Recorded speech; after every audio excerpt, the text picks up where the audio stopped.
Então, a primeira pergunta aqui, que é uma coisa que acho que você não falou, mas é porque vinha aparecer agora mesmo, Cira. Qual é a qualidade da reforma da Previdência apresentada por Paulo Guedes? Qual a alternativa? A reforma que foi proposta é muito ruim e ela é uma coisa que nem... Eu acho que não tem 20 brasileiros que conhecem. Digo a vocês, sabe por quê? Porque tem 66 páginas. E eles aproveitaram o pseudo-consenso de elite de que nós precisamos fazer a reforma da Previdência e meteram ali um monte de pegadinha. Por exemplo, nesse momento em que os tribunais estão vexaminosamente invadindo as franquias, né, da liberdade de imprensa, estabelecendo inquérito, a procuradoria, enfim, um estado mais ou menos de baderna, de anarquia institucional que o país está vivendo, eles meteram lá uma norma que retira da Constituição a idade máxima de permanência de ministros nos tribunais superiores e traz a exigência para a legislação complementar, cujo quórum, ao invés de ser 3/5, é apenas a metade mais um da legislação complementar. Em tese, o Bolsonaro, se passar esse pedacinho chamado de reforma da Previdência, não tem nada a ver, faria igual o Chaves e o Maduro, nomeando a maioria do Supremo Tribunal Federal. Ele tiraria 6 ministros durante os 4 anos dele e nomearia 6 ministros do Supremo Tribunal Federal. Evidentemente que isso não tem nada a ver com reforma tributária e está só eloquentemente dizendo como são 60 com reforma previdenciária. Mas tem mais coisas, né? Tem aberrações, porque isso é um assunto muito intrincado. Se você faz aberto a conversar, a discutir, a chamar especialistas, a mediar, antecipar os conflitos, etc., ainda é serviço pesado. Eles não fizeram nada disso. Então, é muito ruim. E aí, qual é a ideia? O Brasil não deve fazer uma reforma da Previdência, como eles querem entupir aí? Não. Nós, do PDT, diferente de certos partidos, né, do nosso campo, mas que parece que não tiveram 16 anos no governo, nós achamos que existe, sim, a necessidade de discutir uma Previdência Social nova para o Brasil. E tentamos argumentar por quê. E é o que eu vou fazer aqui para dizer por que eu sou contra essa reforma e o que eu penso propor. Já fiz, aliás, nós já fizemos na campanha uma proposta de reforma. O Brasil precisa, porque nós somos um de 3 últimos países da América Latina e, portanto, do mundo, que tem um regime de repartição puro. Regime de repartição só tem a Venezuela, a Argentina e nós. Nesse assunto não parecem ser boas companhias, né? A Venezuela e a Argentina, quebradinhos da Silva que estão, não é? Por que não funciona o regime de repartição? Porque o regime de repartição ele foi criado quando havia uma realidade de demografias jovens e de alta formalidade no mercado de trabalho. Então, nos anos 70, o Brasil tinha 7 trabalhadores em números redondos ocupados, financiando com um pedacinho do salário a aposentadoria de um brasileiro que não passava de 60 anos de idade na sua expectativa de vida. Hoje, pela brutal informalidade, pelo desemprego, mas também por fenômenos globais, mecanização, automação, robótica, não é? Trabalho em casa, uma série de novidades, e por um brutalíssimo envelhecimento, eu vou chamar a atenção aqui dos amigos, é uma coisa que a gente estudando, vai encontrando números assim, que tem que duplo cheque, porque parece que, enfim. O fato é que o Brasil hoje, neste tema, Previdência e Repartição, temos 1,5 trabalhadores ocupados para financiar uma aposentadoria com 73 anos de expectativa de vida. Essa conta não fecha. Como isso não aconteceu do dia para a noite, vem acontecendo, o político brasileiro, por média, não encara a discussão, porque não é trivial. E aí nós fomos fazendo puxadinho, remendo, band-aid, curativo, né? Fomos puxando. De maneira que hoje a Previdência Social brasileira tem uma bacia de ferramentas de cofinanciamento que permitem que uma discussão desse nível de centralidade comece com a seguinte contradição. Governo Bolsonaro, ministro Paulo Guedes, depoimento oficial. A Previdência Social brasileira tem um déficit de 280 bilhões de reais por ano. Se não consertar, vai engolir o Brasil. E aí os funcionários, os auditores fiscais da Receita, da Previdência, mais o pessoal maravilhoso da Auditoria Cidadã da Dívida, a Fatorelli, e mais uma porção de gente boa, senta na discussão, sem conversar um com o outro, e diz assim, o déficit da Previdência é mentira, não existe déficit na Previdência. Como é que uma sociedade pode ajuizar um problema desta magnitude para hoje e para o futuro, dessa transcendental importância, assim? O mundo oficial diz que tem um déficit de 280 bilhões de reais por ano. E muita gente boa da oposição diz, não é verdade, é mentira, não tem déficit da Previdência. Então, nós resolvemos mergulhar no assunto e tivemos a seguinte atitude. Vamos acreditar que os dois estão falando a verdade. Porque supor que o ministro está fazendo, está mentindo, e que essa melhor gente do Brasil está mentindo, não, os dois estão falando a verdade, e aí nós vamos nos socorrer da falácia, né, como resposta equivocada ao problema. E é a falácia. Então, repare, quando nós criamos a cesta de ferramentas para financiar a Previdência ao longo do tempo, nós batemos esse resultado do que se arrecada com o que se pagou da Previdência no ano 2018, dá um déficit de 50 bilhões de reais. Se eu lembrar que a Dilma fez 84 bilhões de reais de renúncia fiscal, que veio a se somar mais 300 bilhões de renúncia fiscal, que já existia por ano, eu chego no argumento Fatorelli de que não tem déficit. Se eu acabar com a renúncia fiscal, uma parte, e eu usar toda a receita da Previdência para bater a Previdência, ela ainda não tem déficit. Tem de 50, mas os 50 poderiam ser alcançados pelo corte da renúncia fiscal.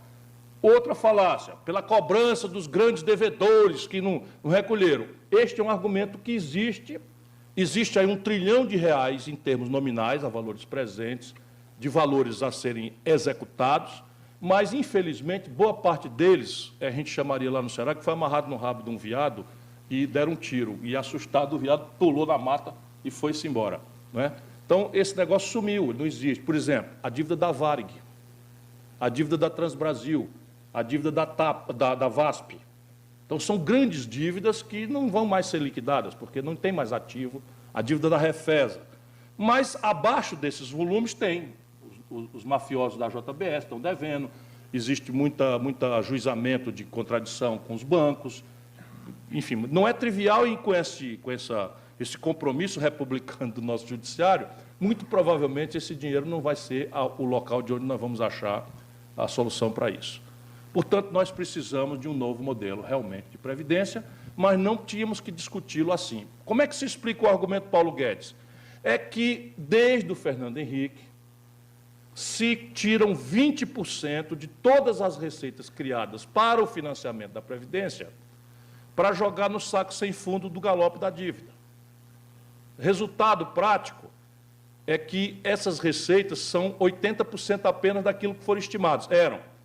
A Dilma propôs elevar isso para 30%. Sabotaram, mas o Michel Temer, no que tomou posse, passou uma emenda à Constituição tirando 30% de todas as receitas da Previdência e jogando no saco sem fundo da questão patrimonial do país. Então, se eu tomo o dispêndio da Previdência e tiro dela 30%, eu chego no número perto do Paulo Guedes. Portanto, os dois estão falando a verdade, mas ambos precisam combinar o método. Porque, senão, a gente vai enlouquecer o povo brasileiro, que nem enlouqueceu o cachorro, aliás, suicidou-se o cachorro do Tom Cavalcante. O cachorro do Tom Cavalcante, ele resolveu botar o nome do cachorro de para dentro. Aí ele chegava em casa e dizia, para fora, para dentro, para fora. Aí o cachorro começou a fumar maconha e depois se matou, enlouqueceu. Ele adora ser citado assim, aí... Então, nós no Brasil estamos nesse ambiente, porque você imagina abordar um problema com esse disparate de diagnóstico. Então, nós estamos propondo que a Previdência tem que ter duas tarefas e não só uma. A primeira tarefa é dar algum conforto e dignidade aos nossos idosos. Isso é um imperativo moral. Mas há uma segunda tarefa que é hoje executada nos países que têm sustentação no seu desenvolvimento, porque tem alto nível de formação bruta de capital doméstico. É formar esse capital doméstico. A grande ferramenta é esse. Então, nós propomos, um sistema de previdência que, preservando direitos adquiridos, construa uma transição que está precificada, nós temos os cálculos todos. Aliás, nós pedimos a memória de cálculo do Guedes, até hoje não recebemos, oficialmente, requisitamos, não recebemos, não sabemos de onde vem esse trilhão, nem qual é o peso disso, por qual faixa de renda, Mas dá para ver que é uma perversão muito injusta. Por exemplo, e apenas por exemplo, porque eu não tenho nenhuma vontade de depreciar os militares no país, mas eles resolveram bancar um capitão, tem 8 ministros generais e tem 121, eu estou contando, 121 militares graduados na cúpula do governo. Portanto, é justo que, apenas para dar exemplo, eu cite a perversão original dessa reforma.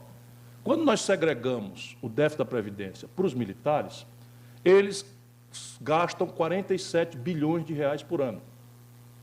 A Previdência custa para os militares 47 bilhões de reais por ano. E eles contribuem com 3.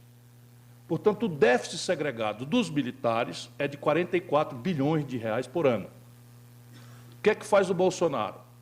Bota uma contribuição para os grandes salários, que nós no Ceará já praticamos há muito tempo, de 11 a 14, bota a dos militares em 10,5, mas ato contínuo reajusta, faz uma reestruturação da carreira, tirando os generais de 22 para 30 mil reais de salário, na mesma data. Não dá para engolir, né? E na outra página diz que os benefícios de prestação continuada vão ser reduzidos de um salário mínimo para 400 reais, em que um trabalhador pobre, idoso, vai ter que escolher se compra remédio ou come, mal e porcamente. Então não dá para engolir. Nossa proposta percebe o problema da Previdência com uma radiografia um pouco mais profunda. E nós percebemos que parte relevante do dispêndio da Previdência, deixa eu largar um pouco mais esse tempo aqui, porque esse é um assunto muito contemporâneo. Então, é de gente que recebe sem ter contribuído. Não estou dizendo que isso é injusto, é muito justo em certos casos, por exemplo, os trabalhadores rurais. Só que a lógica da Previdência é o que eles chamam de cálculo atuarial. Eu, para ter lógica na Previdência, eu preciso ver os fluxos de receita e os fluxos de despesa e ir manejando isso de maneira que, atuarialmente, eu esteja equilibrado no presente e em perspectiva. Então, quando eu boto 10 milhões de trabalhadores rurais, como a Constituinte fez, para receber sem ter contribuído, eu arrebento as bases do cálculo atuarial da Previdência Social brasileira. Ponto. Depois eu vou criando outros, né, benefícios da LOAS e uma série de outras coisas que vão entrando. Então, qual é a nossa ideia? Segregar da Previdência Social todos os benefícios e fundar o Programa de Renda Mínima de Cidadania, que começa como um primeiro pilar da Previdência, em que o custo vai ser do Tesouro, porque já é, só que é mascarado no déficit da Previdência. E onera de forma errada e não permite à sociedade ter transparência para discutir a justeza disso ou daquilo, a prioridade, enfim. Separa, então, o primeiro pilar, é um programa de renda mínima de acesso a um salário mínimo incondicional. Se contribuiu ou não contribuiu, se pôde contribuir ou não contribuir, não interessa. O segundo pilar é uma transição do regime de repartição para garantir um entendimento com as pessoas que estão com medo do futuro. Então, o governo garantiria até R$5.000 no máximo, mas a gente pode negociar isso para 4,5, 4. Quanto mais baixo for, menor o custo da transição. E esse é o regime em transição para a extinção, em direção à Previdência Social Única, um regime de repartição. E o terceiro pilar, o terceiro de capitalização, em que a grande denúncia correta é que eles estão querendo privatizar a Previdência Social e, invariavelmente, referem o modelo chileno. Ora, o modelo chileno é um de 60 países que nós pesquisamos onde não se cobra a contribuição patronal. E está tramitando no Congresso chileno hoje a correção dessa estupidez, que foi imposta pela ditadura do Pinochet. Portanto, todos os países que têm regime de capitalização cobram a contribuição patronal, o que garante uma receita, não é, que vai para a Previdência complementar. Mas nós avançamos mais, a nossa ideia é de que ela seja pública, não estatal estrito sensu. Ou seja, que ela seja administrada por coletivos de trabalhadores e, especialmente até a transição ganhar confiança, seja ultra-regulada, vinculada ao investimento produtivo e proibida de especular fora de investimento de risco AAA. Então, isso garantiria, que é mais ou menos o que é a Previ hoje, a Petros e tal, que você pode ter 1000 distorções por falta mesmo de governança corporativa, mas nenhum funcionário do Banco do Brasil quer migrar para o sistema geral de previdência. Portanto, nós gostaríamos que esse sistema fosse para todo mundo. Essa é a nossa proposta, e os custos incidentes, nós temos números, etc. E o Paulo Guedes pediu para mandar lá, pediu o professor Mauro Benevides Filho, foi, demos a nossa contribuição toda, fomos mal falados pelo PT, porque nós estamos ajudando o Guedes a fazer o Bolsonaro, enfim, mas eu não faço esse tipo de oposição. Chamou, fomos lá, apresentamos as ideias e, depois disso tudo, ele manda tudo oposto, não temos nenhum compromisso com esse desastre.